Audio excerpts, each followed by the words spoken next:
Ciao amici, benvenuti al Cinema Odeon, benvenuti alla Bottega 80, eccoci qui di nuovo al nostro Cinema Odeon, uno dei posti magici della mia infanzia, nel mio quartiere negli anni 80, nel quale questi sedili rossi di vellutone, fa bottigliette di vetro di Coca-Cola e profumo di popcorn. Tanto per dire, mi sono visto La storia infinita, no, E.T. e tanti altri film epici di quel decennio meraviglioso. E anche gli anni 90, all'inizio degli anni 90 sono stati degli anni molto belli. Siamo qui per parlare oggi di Batman Begin, qui al nostro Cinema Odeon, il primo film di una trilogia, eccola qua, Il Cavaliere Oscuro, la trilogia, no, che comprende Batman Begin, Il Cavaliere Oscuro e Il Cavaliere Oscuro, Il Ritorno. Noi oggi andiamo a vedere Batman Begin, davvero un film fantastico, personalmente davvero splendido, dove vedremo proprio l'origine, da dove tutto nasce. No? Beh, per me la passione di Batman è nata appunto negli anni 80 tramite i fumetti. Io la prima volta che ho visto Batman l'ho visto in un fumetto acquistato in edicola. C'era anche Robin, personaggio del quale davvero non chiedo scusa, no, a chi gli sta simpatico e così via, a chi lo trova significativo, ma Robin personalmente non mi è mai piaciuto, mi sembra un pochettino, ragazzi, scusate per fare il paragone, Batman è a Max Pezzali e Robin è a Reppetto. Io non ho proprio capito che ci stava a fare, no? Va bene, comunque, a parte questo, andiamo a leggere no, la trama di Batman Begin. Allora, in Batman Begin l'affermato regista Christopher Nolan esplora le origini del leggendario Cavaliere Oscuro a seguito della morte dei suoi genitori. Il disilluso erede Bruce Wayne, Christian Bale, favoloso, viaggia per il mondo in cerca dei mezzi per combattere l'ingiustizia e far tramare coloro che seminano la paura. Con l'aiuto del suo fedele maggiordomo Alfred, Michael Caine, anche lui fantastico, e del detective Jim Gordon, Gary Oldman, e del suo alleato Lucius Fox, Morgan Freeman, anche lui, mamma mia, solo a vederlo, no, Morgan Freeman da solo potrebbe far diventare fantastico un film, pensate un film come questo. Wayne torna a Gotham City per vestire i panni del suo alter ego, Batman, un cavaliere mascherato che usa la forza, l'intelligenza e un arsenale di sofisticate armi tecnologiche per combattere contro le forze del male che minacciano la città. Eh sì, ragazzi, perché qui il problema grosso che cos'è? E beh, allora, la cosa fantastica è che io adoro quando una grande saga, un grande personaggio, un grande eroe ha il suo capitolo, il suo film di iniziazione. È bello andare a approfondire, ma come è nato, ma come è successo, no? E wow, e qui, no? Spiegano, vengono spiegate tante cose, anche se un esempio, mettiamo, in questo momento che parliamo di un personaggio oscuro, parliamo di Gotham City, anche se è un esempio mettiamo un po' fuori tema, no? Per me è stato importantissimo, no? Il film di Super Mario perché mi ha fatto capire, no? Tante cose, tanti segreti, come il fatto per esempio che Peach è stata allevata dai Todd, no? E io personalmente non lo sapevo, no? Che Peach era stata trovata e cresciuta dai Todd, no? E qui ritornando a Batman, no? Io personalmente non avevo chiaro il perché il nostro Bruce Wayne decide di essere un eroe pipistrello, il perché del pipistrello, no? Il perché un bel giorno alla mattina si sveglia e comincia a mettersi il mantello, no, e il costume e va a bastonare tutti i cattivi. Perché cosa succede? Succede, come tutti ben sappiamo, no, che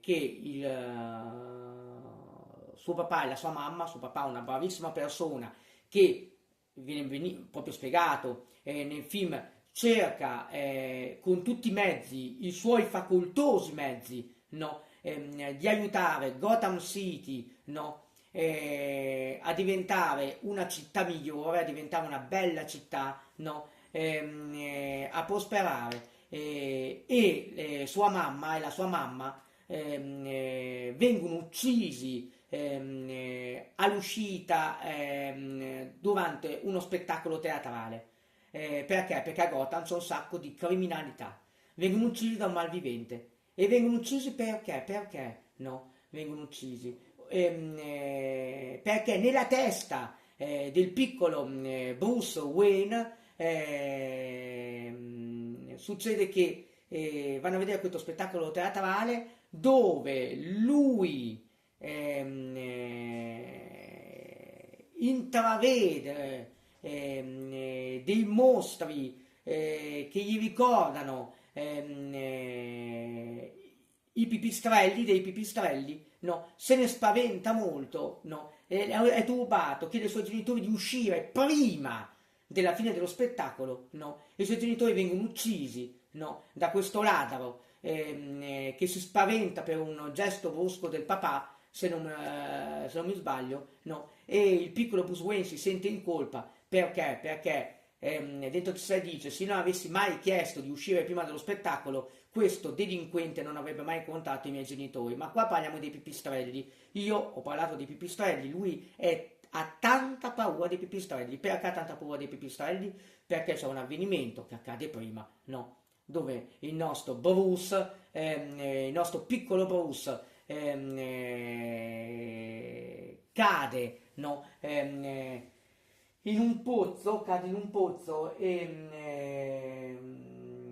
mentre sta giocando con la sua amica d'infanzia Rachel Dave, no, cade in un pozzo e in questo pozzo oscuro all'improvviso, no, esce questa miriade di pipistrelli e lui è qui, no,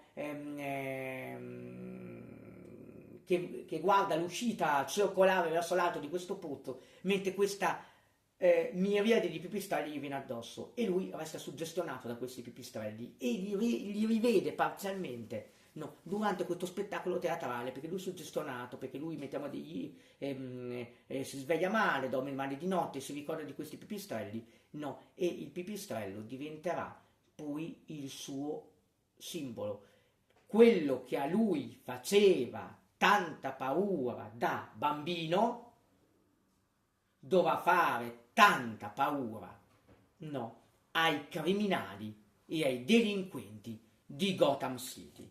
Andiamo a vedere, adesso abbiamo visto la confezione della trilogia, andiamo a vedere, no, la scatolina singola di Batman Begin, eccola qui, tutto molto semplice. Andiamo a girare, qua abbiamo la trama che abbiamo appena appena letto. Ci sono anche tanti bei contenuti speciali. Dopo vedremo cosa riusciremo a vedere, YouTube permettendo. Io ricordo sempre a YouTube che gentilmente io sono il proprietario di questo Blu-ray, e il mio obiettivo è non far vedere le scene dei film, ma mettiamo, no, accedere ai contenuti speciali, senza possibilmente violare niente, ma per rendere un buon contenuto, no, e un buon video, no, ai miei cari bottegai. Allora, adesso andiamo a vedere l'interno della scatolina. Questo è il nostro, la nostra serigrafia che abbiamo sul nostro Blu-ray, che in realtà è molto bella, perché vediamo un mantello di Batman che in fondo si trasforma nella caverna oscura dove lui da bambino ha visto, no, e ha conosciuto i pipistrelli, che poi diventeranno proprio una cosa che sarà il suo segno di distinzione. Ok ragazzi, adesso ci vediamo fra pochissimo al Cinema Odeon, per andare a vedere qualcosina del nostro Batman Begin, e continuare a parlare di questo stupendo capolavoro. A fra poco ragazzi al Cinema Odeon. Ragazzi, eccoci qui in Bottega 80, andiamo a vedere, no, un po' di cosine, perché ci sono dei bellissimi contenuti speciali, no? Andiamo a vedere, guardiamo, bello questo qui, Gotham City sorge, no? E ci vediamo a dopo, al Cinema Odeon, un po' per commentare, no, questo contenuto speciale che guardo tanto volentieri insieme a voi, no, il nostro Bruce Wayne è davvero un eroe leggendario. Gotham City Soldier, ragazzi, andiamo a vedere.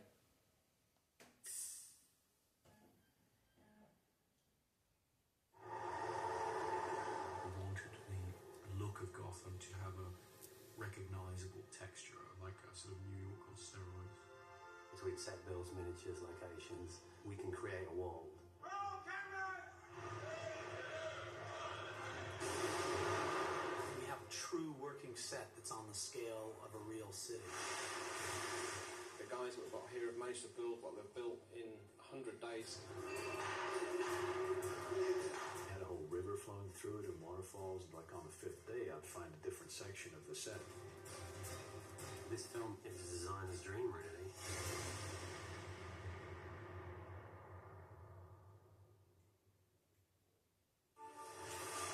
The overall tone and feel of the film is reality, but heightened reality. What does a comic suggest to you in your mind? That's the world of Gotham we're actually trying to create. We kind of realised that I needed to start designing key elements of the film to help him as he wrote. We started to develop the look of Gotham in parallel with the script development. What I wanted to do was to build up all of Gotham as a sort of exaggerated contemporary New York. We've taken trips to New York. Gotham has always been based on New York, and to Chicago. And we've been looking at places like the old Kowloon City in Hong Kong. And we're really looking around how we were going to go about designing a city. This is a model of what really are the slums of Gotham that I made myself in Chris's garage. Obviously, we pretty much went all the way to the roof. Having Nathan in the garage, sticking models together and just coming up with the look of the film, it just worked amazingly well, and it sort of advanced our process. Visual effects are very important for being able to help create the environment of Gotham City. Chris wanted a degree of realism which he felt he hadn't seen before in visual effects work. He really wanted to show just what a monstrously overwhelming place Gotham City is. The description in the script was that Bruce looks out of the window of his executive jet and he sees the spires of Gotham catching the first gold of dawn as the sun rises. This is a key shot for us in establishing our ability to create photorealistic landscapes for the film. We've added piers and jetties, we've added things like smoke plumes, we've got all the boats are now in the shot, and all of this was actually sourced from reality. You sort of essentially build buildings in 3D, but you map photographs onto them. So you get the shape from 3D modelling, and then you get the photographic reality from photos taken actually in Chicago. We shot something maybe like close to 1 million photographs on this show, sort of gathering all the possible photographic sources from Chicago. We could day and night, rain, sun, snow, the whole thing. And so what we've got here is an aerial plate, and basically what the camera's doing is it's supposed to be following the monorail train round the corner, heading towards Wayne Tower, which is going to be down at the end of the street here. The streets had to be completely clear, so the city has a ghostly look to it. We're going to need to make this look like this whole thing is alive. Here's our finished shot, which follows the monorail train. We've added in Wayne Tower down at the end of the street. All the vehicles you see driving across the bridges and down the road there, these are all digitally created. There was a point at which we achieved a certain standard of realism, and that made Chris feel that it was possible to produce photoreal cityscapes that would fit in with the rest of the photography of Chicago and the big Gotham City sets. In terms of looking at Wayne Manor, we've decided to represent the way the audience sees the wealth of the Wayne family, which is very important to our story. Took quite a fall, didn't we, Master Bruce? Why do we fall for this? So we can learn to pick ourselves up. We've chosen an approach to design that gets away from the sort of simple wood paneling and suits of armour, that kind of thing that's become very familiar to audiences as a portrayal of money. We want to show to them in a fresh way, and so there is a slightly different emphasis on the look of the place and the feel of the place than we felt before. After seeing about 20 manor houses, we came across Mentmore, which sits about an hour and a half north of London. And what's particular about this place is it has a white interior, which suddenly occurred to us that because he returns some years later of his parents' death, we could really play the white interior as a mausoleum. The place has been closed up, and suddenly that sparked off all these ideas. Well, we could have everything draped and shrouded, and all the carpets rolled up, and the white marble floor exposed, and just this really unfriendly place.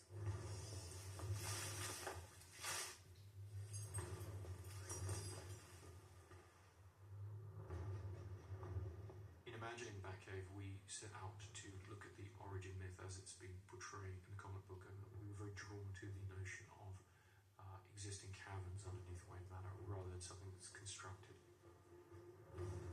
Because it's Batman Begins, we wanted to explain who dug the Batcave, How does that work, how does he pour 500 million tons of concrete in in secret? We really wanted to explain that the Batcave isn't a man-made place. It sits under Wayne Manor, and it's a cave. Gradually, over the course of the film, we start to build up the idea of the larger world of Batman and the larger world of the Batcave. The Batcave was on the H stage at Shepperton Studios, and that was sort of the next garage. The Batcave starts with the rigging, then we go into wood, and then we cast these sheets, thousands of sheets. These are cast off existing rocks. Up above, you'll see those arches up there. They're basically the foundations of Wayne Manor. And we're saying this was an underground lake that's drained out. So we're actually building a river that runs through here. And slowly but surely, we end up with a Batcave. We actually ended up flooding the whole stage because it was just easier rather than building self-contained tanks. Chris was a little bit dubious about flooding the stage, but I think after he saw the immensity of the water we put into it, he realised it was probably the best thing to do. It was an element where you got lots of reflections and twinkles. It was a dark set, and that just brought it out and made it a living cave, really. The Batcave is a very realistic environment, and so my goal was to try to light it in a realistic way and keep that believability going. We're dealing with black walls, somewhat reflective walls, which helps quite a bit. And then we're dealing with Batman, a matte black costume. So you have to try to figure out exactly how you're going to separate one from the other. Luckily, working with my gaffer, Perry Evans, we started to crack it a little bit and figure out exactly how we were going to bring some of the light into the Batcave without seeing them, because there's a roof over much of the Batcave, and we have to find a way to sneak the light in. And then specifically lighting the first scene that Bruce Wayne sees the Batcave. In order to master your fear, you kind of have to dive into it. Bruce decides that in order to become Batman, he's going to immerse himself in the bats beneath Wayne Manor, and that he's going to have to be comfortable with that before he can really become Batman. We knew we were going to have to do digital bat shots. We did an early on test trying to use real bats to see how they would play, but they tend to, not be very cooperative. I think one day of shooting with those convinced everybody that we're going to go digital with the bats. And then seeing bats swarming all over you. Swarming all around. We start from reality, of course. So we actually digitally scanned some dead bats to get their full-on shape, recreate those in 3D, paint them up, texture them to make them look like real bats. In order to have bats fly around in there, what we actually did, we used a thing called a LiDAR scanner. It's basically a laser that sweeps across the surface of objects. It's used by the military and also used in visual effects all the time now. And it records the three-dimensional shape of the environment. So by doing this, we can basically build a 3D version of the set, and then we can use that to sort of have the bats avoid objects and have them correspond to real objects as you photograph the plate as well. I think these days visual effects has sort of expanded its role storytelling-wise. Now you can do things you couldn't do before, you can do them seamlessly, and you can do them fairly cost-effectively. And I think once you saw where we could go with that, you realised, yes, avoiding all that back guano is definitely the way to go. We always knew we had to build a majority of the Narrows as a set because it's something we couldn't find. So we're building a section of the Narrows drill in this giant airship hangar. When we first started looking at Coddington, I think that there was probably a certain amount of scepticism from everybody, really, because it wasn't a ready-made stage by any means. It actually took us 10 months from the moment we took over that place to the moment where we were able to shoot in there. When you are in Gotham and Cardington, you think that you are in a major city because it's so vast. It's almost like a limitless set. Far and away the largest stage that I've ever worked in. It's like putting 8 of the largest LA sound stages in one building. We built a model of the hangar so that we could make sure that what we were designing would fit within the hangar and would work within the space. Big advantage here, and what I think the designer and director liked, was the height that we've got. We've basically got 160-foot height. The set is a sort of complex series of areas. So you'll turn a corner and you're in the Narrows, and you turn another corner, you're on a Gotham street. And then the Gotham Street gives background to the Narrows, so it all becomes a giant set build.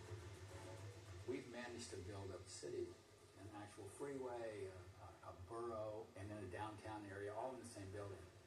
Basically, we're incorporating 2 parts of Gotham City, the Narrows. As it sounds, a very narrow part of the set, and the buildings are all overhanging, lots of balconies, quite a tight space to work in. And then the second part of the set, which is beyond us, further down the hangar, is really the main drag of Gotham. The main drag will have a lot of traffic in. We're looking at running, maybe 50-odd cars through the set. And then under the structure itself of the hangar, we've got a full freeway. So that's 3 lanes of traffic running the entire length of the hangar. There's quite a lot of stuff involved with that. Obviously, we've got to work out all the road markings. The traffic lights are all wired up. A lot of the street dressing that were brought in, we actually bought in America and had it shipped across. As part of the design of the set, we've had to lay in cabling under the ground so that we can get all our steam effects up through the manhole covers and the drains. So there's a lot of work. To me, it really is the space that looks the most like a real city night exterior, and yet we lit every inch of it from scratch. Because we had this fantastic indoor space, we were able to shoot during the day and make it look like night. The best approach to lighting Cardington was from the inside out. We put different colored gels on the windows, we hung things inside the windows, and we brought it to a place where I think it really looks like a real city, so I'm quite quite proud of the way that the Narrows came out on film. Action. You know, these sets are just phenomenal. That we built this entire city of Gotham, you know, within this vast hangar here. It's a big production, but with such fine attention to detail. It just gives the film a whole scope that I don't think it would have had if we were limited to a regular sized stage. Everything we did in that garage is in this film, so that was really, really great.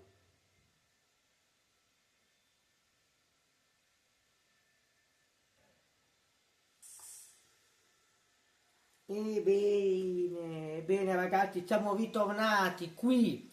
Mi è piaciuto davvero tanto. Andiamo a vedere cosa potremmo guardare. Il sentiero della scoperta.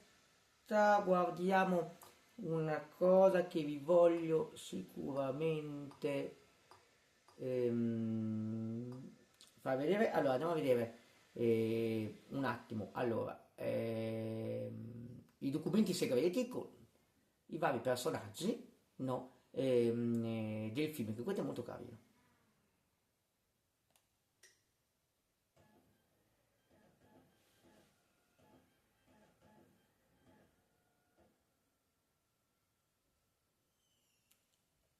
Allora, abbiamo l'equipaggiamento di Batman. Spiega tutto.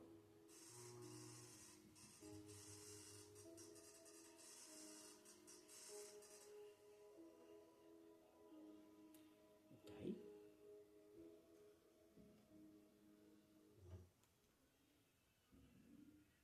Poi abbiamo il mantello, la tuta, lo Batmobile. Andiamo a vedere i personaggi. Andiamo a vedere, allora, dunque, abbiamo lo Spaventapasseri. Andiamo a vedere lo Spaventapasseri. Come personaggio del romanzo di Washington Irving, Ishabud Crane è bersaglio dei prepotenti durante la sua infanzia. A causa delle sue gambe barcollanti e l'aspetto goffo, perciò è stato vittima di bullismo. Jonathan Crane esiste grazie alla paura dei suoi oppressori, un uomo con pochi amici. Avido studente di psicologia e biochimica, egli aveva ricoperto il ruolo di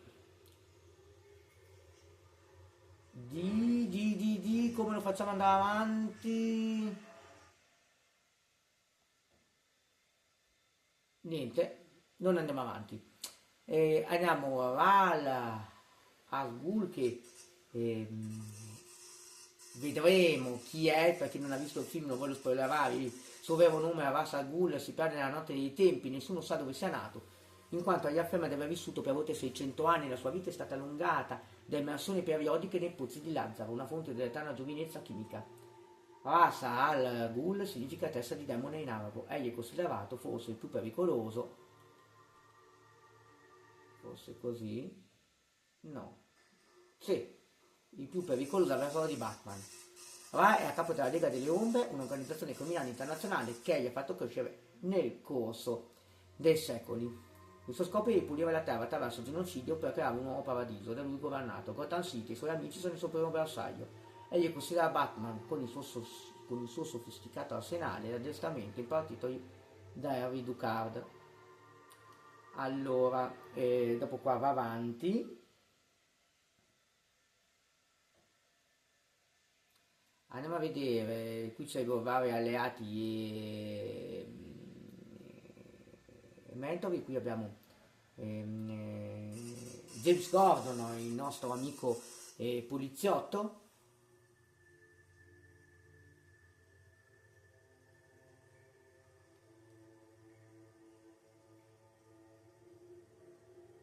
Poi abbiamo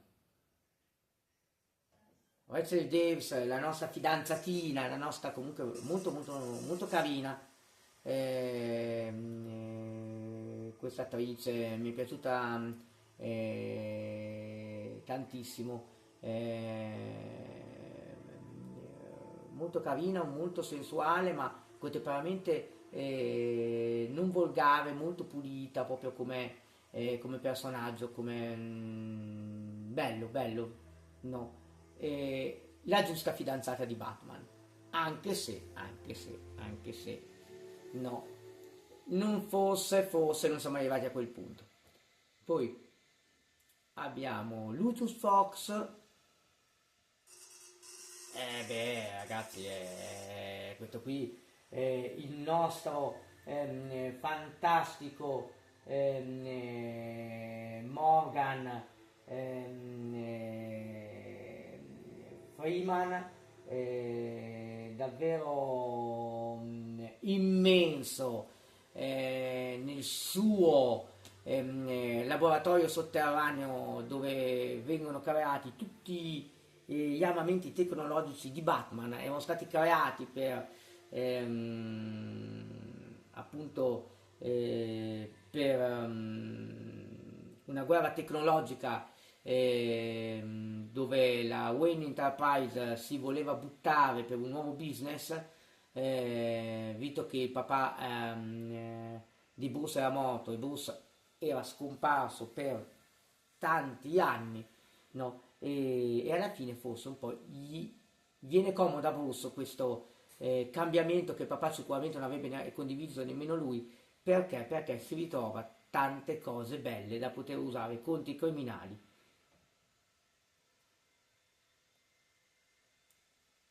Abbiamo il mitico Alfred,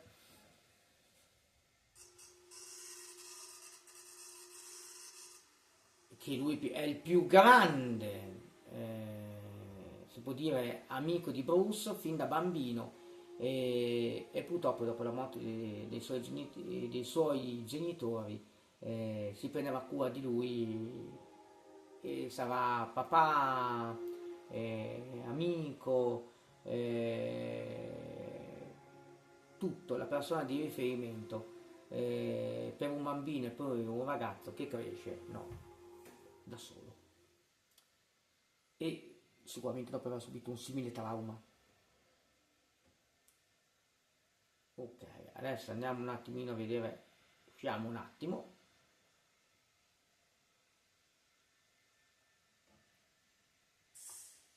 Bellissimo anche il menu, così via. Mi piacerà molto andare a vedere la genesi del pipistrello, ragazzi, assieme a voi.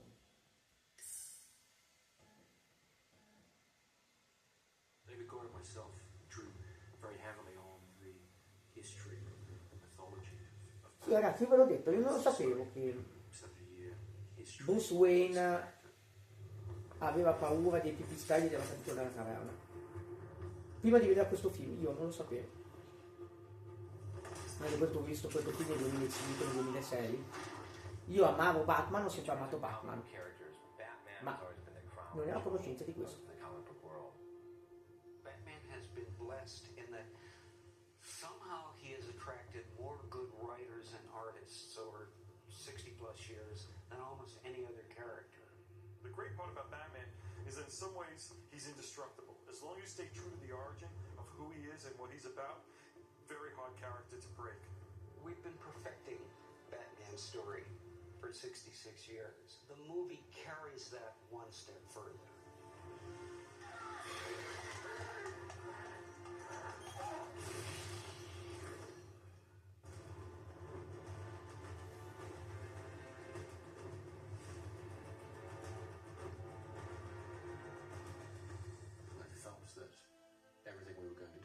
Translating the character's story onto film was going to have to be extremely reverent to the history of the character, the mythology of Batman. The origin story has never been addressed on film, or really even in the comics. That is to say, there isn't really a single definitive account of the journey of Bruce Wayne into Batman. So there are sort of fascinating gaps in the mythology there to be played with. There's a gap of at least 7 years when he disappears from Gotham, and they just never told that story. And when I first talked to Chris Nolan, I said, you've got to tell that story. And I think people like origin stories to a certain extent. And it was a way of doing something new and different that had never been done in film or television or in novels or in the comic books. And that excited me, and it obviously excited DC and Warner Brothers and Chris. The magic of the origin story is it provides the most fundamental moment of connection to the character. How would you react if this happened to you And what set of incredible circumstances could possibly take someone on a journey from this moment in their life to this moment in their life? He's here. Who? The Batman. Christopher Nolan and Mr. Goyer, they really, really cared about the source material. They showed up here and met with Paul Leathers, and they went through tons and tons of different graphic novels and comics. They definitely culled from the last 30-some-odd years, and they got the character. They got it. What we tried to do was provide the best resources for the filmmakers. So we went back and did everything from finding the most interesting versions of the Batman origin, the most interesting treatments of a particular villain.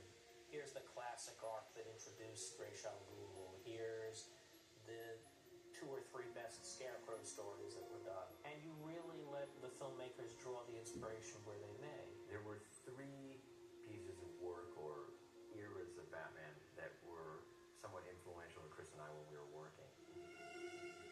The Long Halloween was a piece of work that influenced us, which was this great maxi series by Jeff Loeb and Tim Sale. And there were elements of that. Carmine Falcone, who's one of the mob bosses in Gotham. It's a very sober, serious approach to Batman, and we really like that.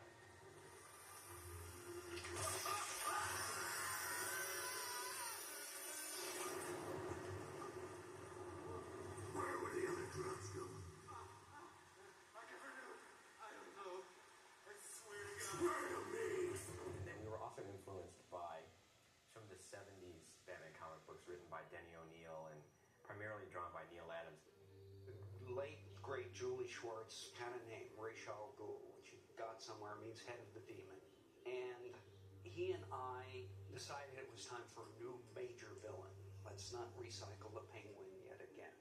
And so I went home and wrote a story.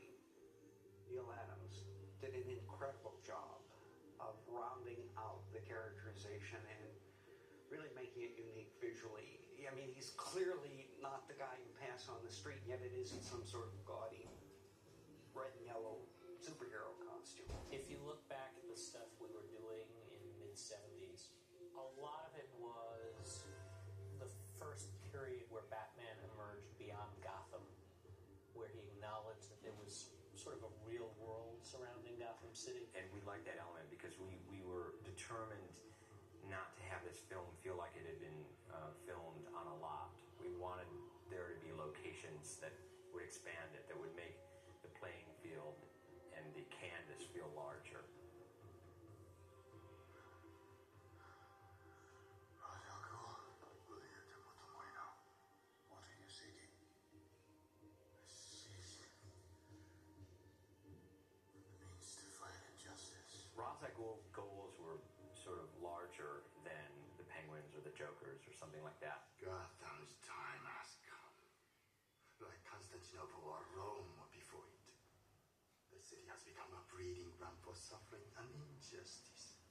It is beyond saving and must be allowed to die. He is as obsessed with his mission as Batman is with his. Batman has a kind of narrow view of things. Crime, stop it, eradicate it. Ra's has this sort of planetary view that unless we do something, we don't have much time left. Here's a guy who's actually sees Batman as an equal, as a willing heir. It's the father to the son that he never had. And for somebody to feel that way so beholdingly and then have an ultimate rejection between the two, incredibly compelling storytelling. You are my greatest student. It should be you standing by my side, saving the world. Here's a Batman who lost his parents, has a chance in this case to have a parent, and rejects it. There's something fascinating about that. The jumping off point really, for me, had been a story called The Man Who Falls. And it suggests there's points along the development of Bruce Wayne into Batman. This idea that he travels the world and is mentored and tutored in different disciplines by various individuals and then returns to Gotham. For me, it was a fascinating story, and it was a fascinating connection between Bruce's early childhood trauma, falling down this well and being attacked by these bats, and then the persona that he then develops in order to use people's fear against them. Another piece of work that influenced us was Frank Miller's Batman Year One, because that did deal with the first year of Batman being Batman, and the approach was very no-nonsense and very tough. And there was a great relationship that Frank Miller developed between Bruce Wayne in the beginnings of Batman and Gordon, who is not yet Commissioner Gordon. I never said thank you.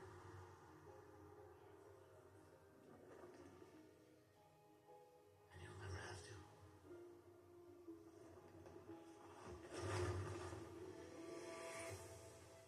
It's a great story about crime and corruption in the big city and how one man can make a difference. As gritty a story as that is, it's a story about hope. You have James Gordon, who's given up faith in being a policeman, lost a lot of purpose in his life, and is really probably at the lowest end. And here's a guy who's a needy soul, meets probably the ultimate needy soul in Bruce Wayne's Batman. Get her downstairs. Meet me in the alley on the narrow side. What is that? What that? And together they find a way to lift each other up. So it's a great character perspective. In that book, I get to learn about Batman through James Gordon's eyes.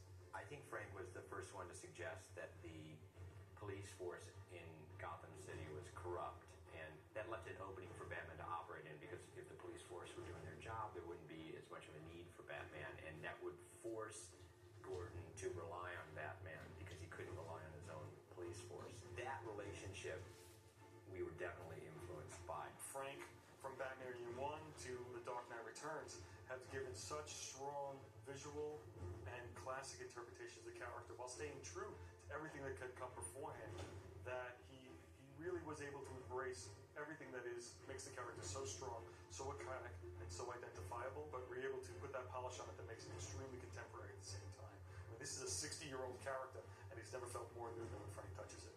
I've read a lot of Batman stories. I would say that my all-time favorite would be Dark Knight Returns. I mean, A, it was inspirational. B, it was revolutionary.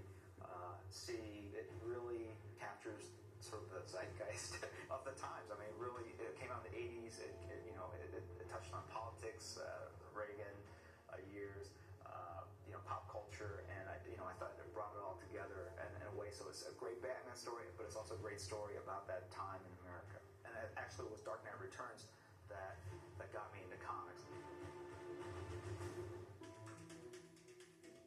When Jim Lee stepped on board and was the artist on Hush and came up with the year-long arc on the Hush storyline, he was able to inject new life, new energy in Batman, which we hadn't seen in years. He gave everybody an interpretation that really works for today, and he gave everybody an interpretation that they can embrace and call their own for all the readers who are on the books right now.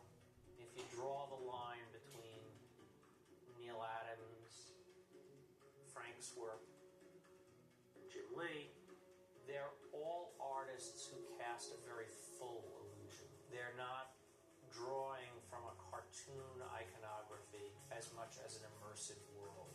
You're here, you're in the middle of this is happening to you along with the characters. This is a heightened awareness for our characters again. With Batman and Superman soon to be following as a feature, they're back in the spotlight. People are talking about them again. And when people start talking about them, they start remembering, I remember Batman in the movies, I remember Batman in the TV show, I remember Batman in the cartoons. Batman's been introduced to almost every person, but in different media. That's what makes it interesting. So what we had to do here is create a comic book that appealed to those sensibilities and those interests.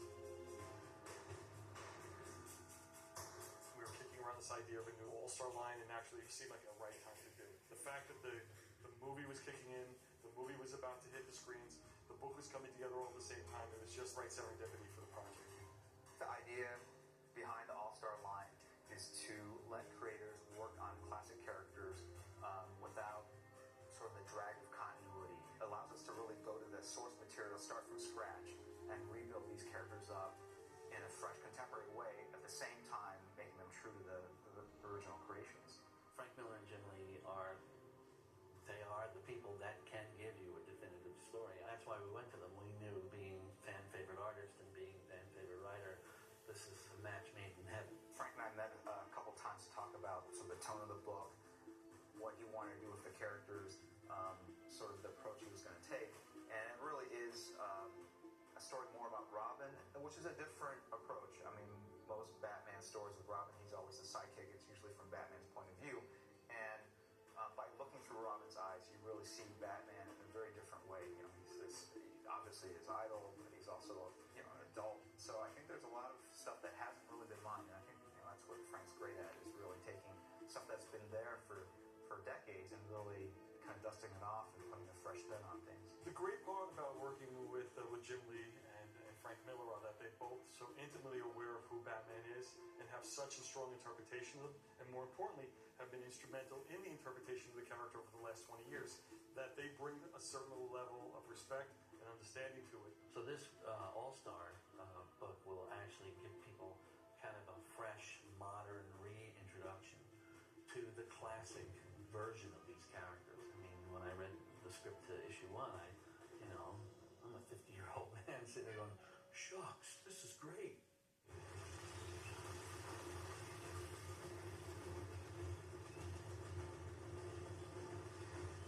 Why have so many characters that were created around the same time faded away, yet Batman stays around? I think the pure motivation, the origin of who he is, and how he ultimately became Batman is so identifiable and so timeless that anybody's going to stay with that character because of that.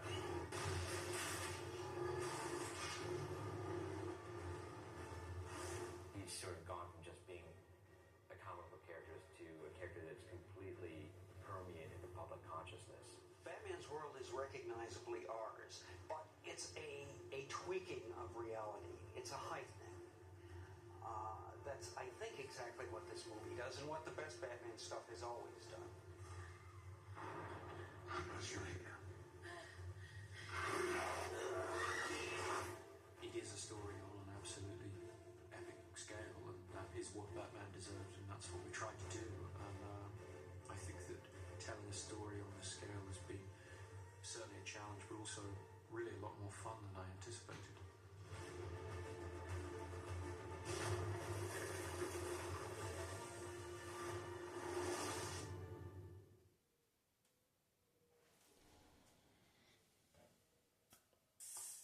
Bene ragazzi, spero che vi sia piaciuto questo contenuto che ho fatto su Batman Begin. Ovviamente ci rivedremo qua al Cinema Odeon anche per gli altri 2 film della trilogia.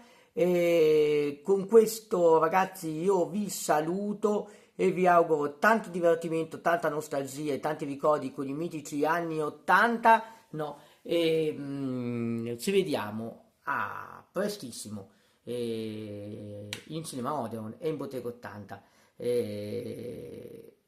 Ciao ciao ragazzi, alla prossima.